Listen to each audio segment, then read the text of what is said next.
Hey, welcome back. It's time to grab your board, swim out into that sea of ideas, and see if we can't catch a wave as the sales pipeline starts to curl up with our Matt Hines. Well, thank you very much, everyone, for joining us on another episode of Sales Pipeline Radio. Very excited to have you here. This may sound live, but if you're hearing this episode, I'm on vacation, on a cabin, on an island, unplugged, and very excited to be doing so, but also excited to be continuing to bring you some of the best and brightest minds in B2B sales and marketing. If you're listening to this podcast for the first time, thank you very much for joining us. Very excited to have, I think we're over 120,000 downloads and listeners to the podcast. So thank you very much for making us part of your work from home, staying home, wearing your mask day. Very excited today to have joining us Jeff Shore. He is the president of Shore Consulting and the author of numerous books, including a recent book on follow-up skills that we'll talk about here in a minute. Jeff, thanks so much for joining us today. Thank you very much. The secluded island, that's a very 2020 vacation of you. I noticed you didn't say cruise anywhere or heading off to Italy. You're going to a deserted island somewhere. We are. I mean, it's a nice sort of backup. Like, my wife is from San Diego, and every year we do a vacation down in San Diego, North County, and just rent a house and just go to the beach and hang out. And this year we're not doing that, unfortunately. But going and hanging out on an island north of Seattle in the summer is not too bad of an alternative. I had taken my family up a couple of years ago. We rented a cabin out on Fox Island and had a delightful time. It was just absolutely beautiful. It is. Yeah. I'll tell you what. I mean, it's Seattle for most of the year. It doesn't rain as much as people think. It's just gray a lot. But the summers up here are just spectacular. So now absolutely. If you've been to Fox Island, you know. Well, thank you for joining us today. We got a lot we can talk about here. I want to talk about the new book. I want to talk about the work you're doing around customer experience and the sort of entire customer life cycle as well. But we don't get a lot of people on the show that can talk about cognitive behavioral therapy. And so I wanted to maybe start by just talking about what is your background and experience around research in this area, and how does that relate to sales? It really began a personal journey for myself to recognize many years ago that I wouldn't have called it an addiction, but it has so many things that look like addictive properties. I had to sort of peg myself as recognizing that I had a comfort addiction, that I was addicted to all things comfortable, and that I was kind of ordering my life according to that. I could see it in the way that I ate, right? Cheeseburgers, comfortable; broccoli, uncomfortable, right? Elliptical, uncomfortable; sofa, very comfortable. And so in the way that I took care of myself in my business pursuits, whether I was going to confront somebody in a relationship, and I just had significant comfort addictions. And as I was thinking about that, I was thinking, how many other people do that? And because I work in the realm of sales and I talk to a lot of salespeople, I started to see patterns from sales professionals who were really not doing what they could do. They weren't fulfilling their potential because they were letting their own desire for comfort get in the way. And they were making decisions that made them more comfortable, but were not necessarily in the best interest of their clients. And so that's when I got into the question of, well, if it is in fact an addiction, then how do you treat an addiction? And the number one treatment for addiction is cognitive behavioral therapy. And so I dove in and learned all that I could and really tried to get a sense of how that works, and started to apply it to my own life first, and then started to teach it to sales and marketing professionals. And it's been a journey that I've been on for the last about 7 years, and it's the best 7 years of my life. It's been really cool to lean into my own discomforts and then do what I think are some pretty fun things on the other side of that discomfort. I love it. Well, talking today on Sales Pipeline Radio with Jeff Shore. You can learn more about his content, more about his experience and expertise at jeffshore.com. Author of at least 8-10 books. I mean, I think I've lost track here. The most recent book is Follow-Up and Close the Sale, which is really focused on follow-up. It seems like such a simple concept, yet so elusive, at least on a consistent basis for so many people. You've covered so many things in your career and so many topics amongst your books. Why was follow-up focus of the new one? Well, there's really a couple of key reasons. One is the subject has been talked about a lot, but there hasn't really been a lot written about it other than blog posts. There's not really that resource. If you go to Amazon and type follow-up sales, you're not going to get a lot of hits right there. And so I wanted to be able to step into that gap, but I also recognize that sometimes we've made it far more difficult than it needs to be. And so I wanted something that was very approachable, that didn't require, some extremely complicated CRM system that you had to master all the ins and outs. Something that was very simple, but also very service oriented. It's not a matter of badgering someone until they buy. It's a matter of serving someone, of solving their problem. And then once all their problems are solved, they will buy. So it's a very customer-friendly approach to how we stay in touch and how we continue to add value after that initial conversation. The premise of the book is really, what do you do after the customer says not yet? You have the conversation, they're not ready, they need to think about it. Now what do you do? And that's what we get into in the book. So a lot of companies, when they think about follow-up, they immediately say, well, we're going to do a drip campaign, right? We're going to put them on a drip campaign. We're going to put them in Marketo or whatever. And, you know, look, there's value in that, but there's an awful lot of pitfalls that creates as well. Can you talk about sort of the pros and cons of drip campaigns and what a better approach looks like? If you look at it from this side, now, look, you're the marketing expert. I'm more on the sales guy, but I think we have something in common, and that is that in marketing, what are you trying to do? You're trying to raise emotional interest, and you're trying to get a number of attention points. You have to stay present in their mind, and you want to keep the emotion high. Well, it's exactly the same thing that happens after that initial sales conversation. You want to stay present in their mind, and you want to keep the emotion high. But I think you have to do both. So the problem with a lot of drip campaigns is, yes, you're staying in their attention, but in a potentially annoying way because of the absence of the emotional connection. One of the things, I'm sure you and I haven't talked about this, but I'm sure you and I are on the exact same page. How many emails do you get on a given day from somebody trying to sell you something via an email, right? And it's incredible. I'm sure, like you, my finger hovers over the delete button. I can't delete these fast enough because they're impersonal. And it's I've got somebody who's great for your show, or I've got this great new product, or I can get you 1,000 leads an hour for the next 8 years.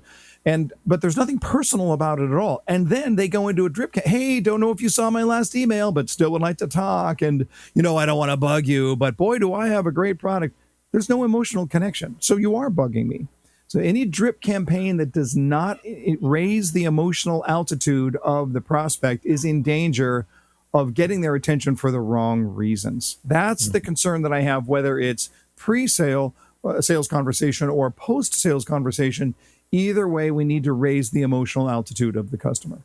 I mean, you use the word emotional connection, or use that phrase quite a bit here. And I'm wondering, for companies that are looking at, hey, we got a large sales team, we've got a lot of prospects we're managing, do I have to manage this on a one-to-one basis? Is there any way to systematize at least creating that emotional connection, whether that's a checklist, whether that's calendar reminders? Are there tools that can help with that as well? Is there a middle ground of finding that unique one-to-one connection while still having a system that helps you with that? Yeah, and I think that there is. Well, first of all, you raise a really interesting point. Do you want this cast this wide net and try and throw it over as many prospects as you can, or do you want to look at it and say, here are the highest value targets, let's go after those? And those are two different strategic approaches, and I would argue that there's validity to both of those approaches, but they are different approaches, and therefore you're not going to take the same tactics in those two different approaches. If you're looking, you're saying, the high value targets, these are the people that I'm going after here, because I think figure out who these people are, what you know about them, and how do you add individualized, personalized value to those people. But if you're going on it in a broad sense, whether it's in the marketing process before a sales conversation or the follow-up process after a conversation, it's still the same question has to hold true. How do I add value? Now, I can add mass value to a lot of people at the same time, but it still has to be the same thing. How do you add value? Pestering me with emails that say, we've got a great product that I want to tell you about, is not adding value. That's the concern that I have. Now, if you came back to me and you said, you know, listen, companies like yours, we know that they're dealing with this issue. If that's a concern for you, watch this video or read this article just about. Now, there's the potential for value, but it's just the pestering that just drives me up the wall. We are recording this webinar, as I mentioned, a couple weeks in advance of when it's going to play. But even though we're not predicting the future, I'm pretty sure we're still going to be in the midst of a pandemic by the time people listen to this and it gets published. Your book was written before, I assume, based on sort of, you know, how books get published. I'm assuming this was written before a lot of this came down. Has anything changed in terms of the way you think about emotional connections and you think about follow-up in the new rhythm of how people are working and selling right now?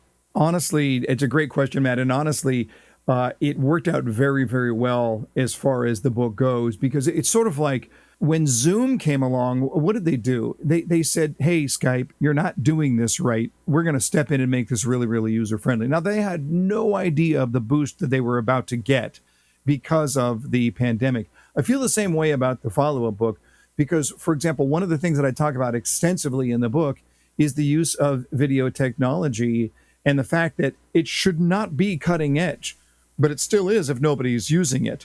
So we get into that discussion of how you can really stand apart using video technology to communicate with your customers, either pre-sales conversation or post-sales conversation. It's just that now it's going to resonate much more freely because I made the point in the book that your people are probably more comfortable with video than you think they are. Well, here we are today. Everybody's comfortable with video. They don't have a choice. So it actually worked well into this.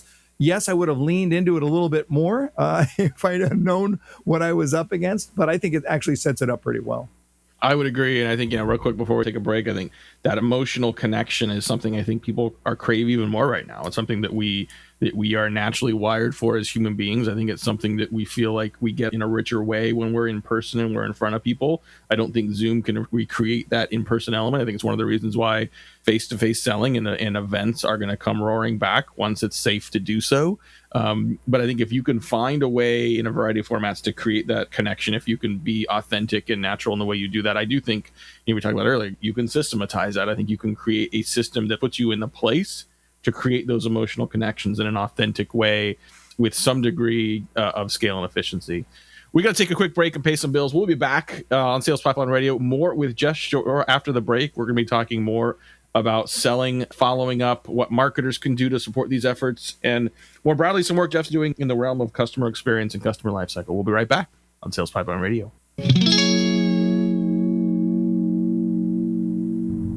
How do you continue to drive predictable revenue in an increasingly unpredictable time? Creating a revenue growth engine is no small task, nor is it one that can be done overnight. And these days, it can feel harder than ever to hit your stride. So how can you overcome the obstacles? Read the new research report on the state of predictable revenue growth from 6 Sense and Heinz Marketing. Get it now at hub.6sense.com/PRG. That's hub.6 sense.com/PRG. And now back to our show with Matt and his guest. All right. Well, welcome back. Thank you very much for listening. And thank you again to our guest today, Jeff Shore from Shore Consulting, author of numerous books on sales strategy. The most recent book, Follow Up and Close the Sale, now available. You can find it at jeffshore.com. And Jeff, we talked before the break a lot about sort of follow-up and about emotional connection and how to do that in an authentic way. And I want to broaden that conversation beyond just sort of the sales funnel and talk about how important it is to do that across the entire customer experience. Talk a little about the work you've been doing more recently around the entire customer life cycle and how you're thinking about that. Just before the break, you had brought up something really important. We were talking about emotion and how much this weighs into the customer's purchase decision, how much, and even their shopping decision. And I think we've all known for a long time that emotion is important, right? It's almost trite to say this now, but I think we've underplayed just how important that is. Something that I referred to as emotional altitude. People buy in times of high emotional altitude.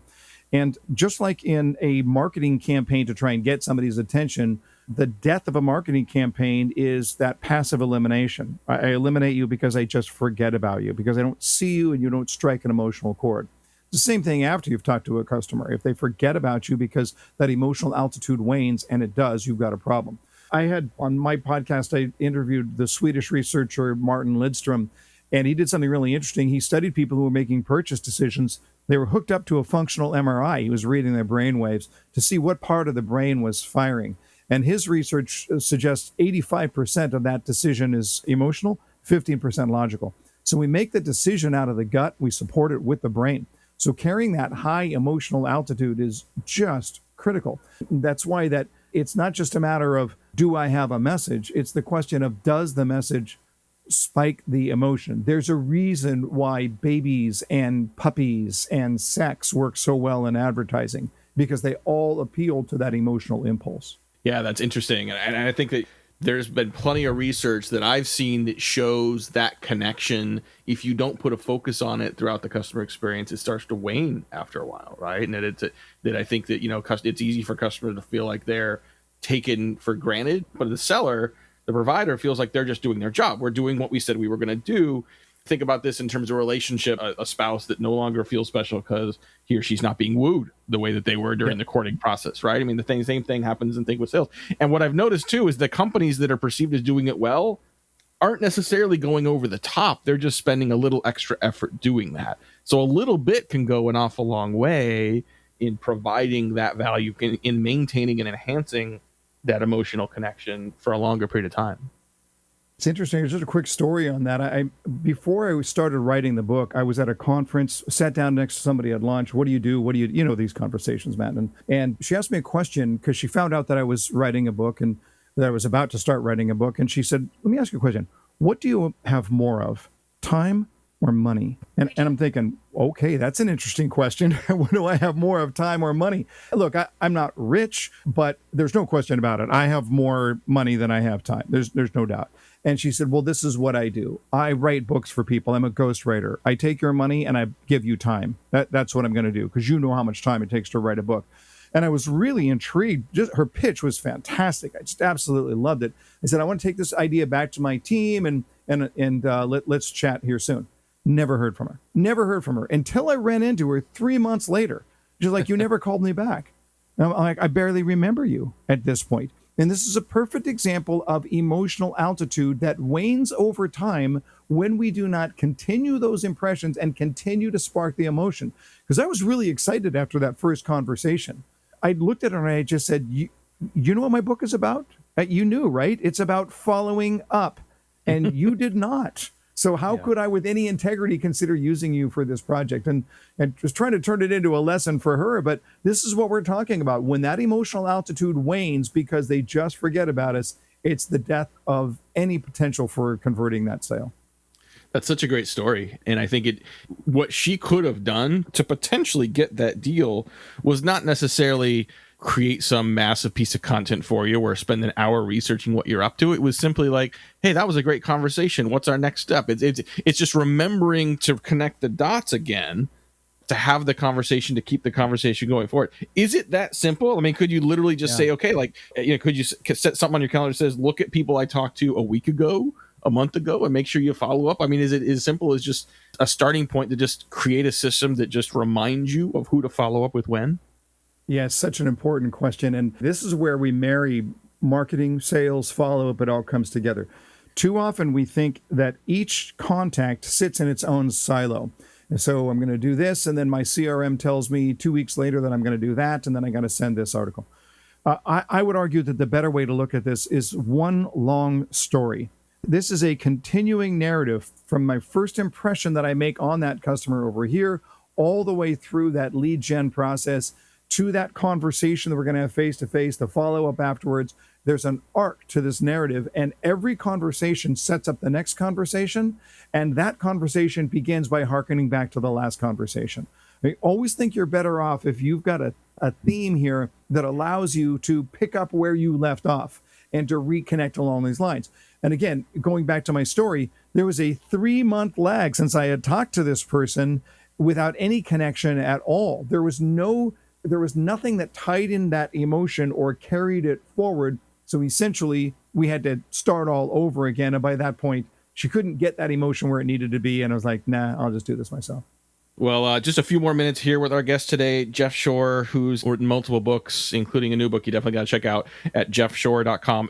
At his website, and he did not pay me to say this, but I mean, he's got access to all his books. He's got a bunch of great new videos, just a lot of content for free that you're definitely going to enjoy, whether you're in sales or marketing. And speaking of that, I mean, this conversation has been a lot about sort of like for salespeople, sort of building that emotional connection. Obviously, we get a lot of marketers that are listening to this as well. What's the lesson for marketers? How can they either enable their sales organization to be better at doing this, or what can marketers directly do to lean in on this to provide value to their organization, to the sales team, and to their pipelines?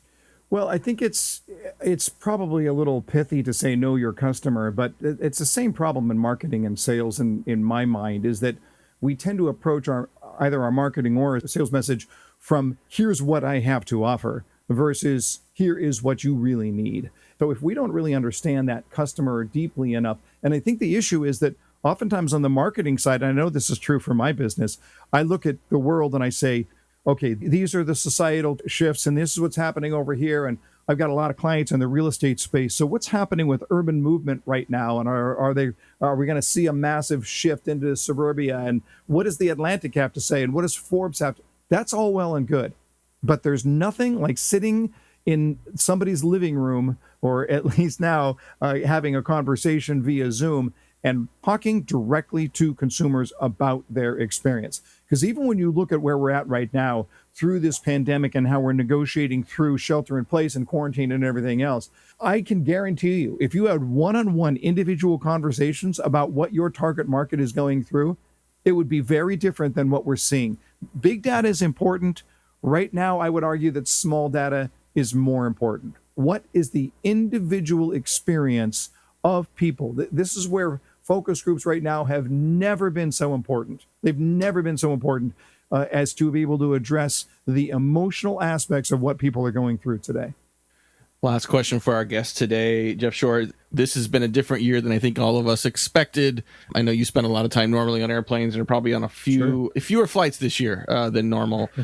I'm curious, as you reflect at least on the first 6 months of this year, who knows where this is all going, what is something that you miss that you can't wait to get back to doing or experiencing after all of this? And what's something that you don't miss? Something that this period, or maybe a silver lining that this period has made you realize that you don't miss and want to relinquish as things get back to some version of a normal? The answers are going to conflict here because I don't miss being on airplanes. I really, really don't. But I do miss being face-to-face with people. It is for me, I got to get on an airplane in order to do that. So there is a little bit of a conflict along those lines.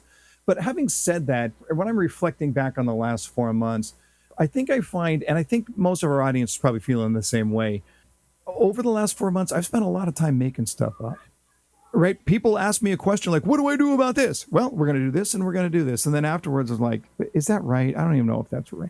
So when we think about how much time we've spent and how much energy we put into adjusting on the fly and making snap decisions, this is the thing that I think is really, really cool. Because I've been studying this in preparation for a presentation that I'm giving actually next week.